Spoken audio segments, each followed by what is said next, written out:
میری طرف سے تمام عالم اسلام کو، سارے پاکستان کو، خاص طور پر راولپنڈی کے شہریوں کو عید مبارک ہو۔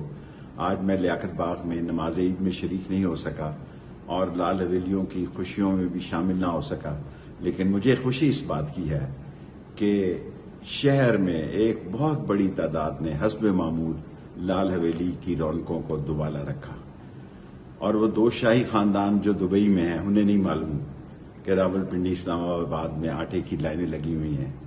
عوام، صنعت کار، زراعت، ٹیکسٹائل، آٹو انڈسٹری سب ڈیفالٹ ہو چکی ہے۔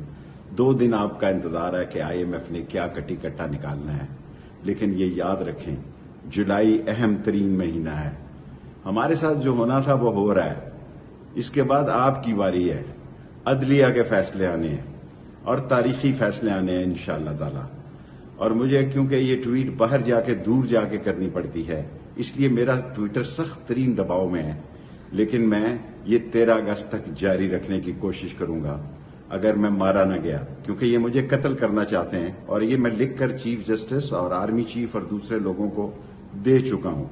اگر میں جیل نہ گیا اور مارا نہ گیا تو انشاءاللہ تعالی 13 اگست کی رات میرے خیال میں اس سے پہلے سیاست آر یا پار ہو چکی ہوگی، ان کی باری بھی آ چکی ہوگی۔ 13 اگست کی رات 10 بجے لال حویلی کے باہر قوم سے خطاب کروں گا، اور انشاءاللہ تعالی حق کے ساتھ، سچ کے ساتھ کھڑا ہوں۔ نسلی ہوں اور اصلی ہوں، امتحان آتے رہتے ہیں۔ اللہ بہت بڑا ہے، دیر سویر ہوتی رہتی ہے، اللہ کے ہاں دیر ہو سکتی ہے، اندھیر نہیں۔ انشاءاللہ حق جیتے گا اور سچ جیتے گا، اور پاکستان کے لوگوں کو اس کرپٹ، ڈس آنیسٹ، سلگش، نانسنس، منی لانڈر، کمیشن خور مافیا سے نجات ملے گی، اور پاکستان آگے بڑھے گا، اور کالا کالا رسول اللہ کا جھنڈا بلند ہوگا۔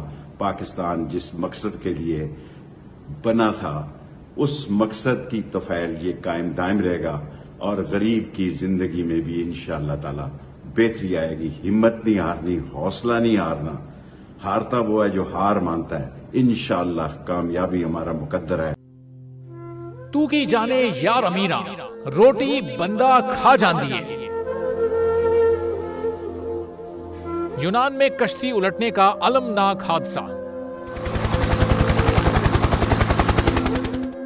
اداس آنکھیں، چہروں پر مایوسی، دلوں میں اب بھی پیاروں کے بچ جانے کی آس۔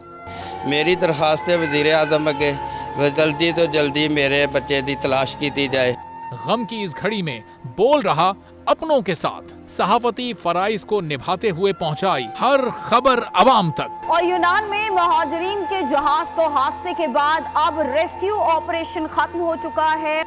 68% عوام نے کشتی حادثے کی پل پل کی خبر سے جڑے رہنے کے لیے دیکھا صرف بول نیوز، کیونکہ بول ہے پاکستان کا نمبر 1 نیوز چینل۔ سبسکرائب کریں اور بیل دبائیں تاکہ کوئی خبر رہ نہ جائے۔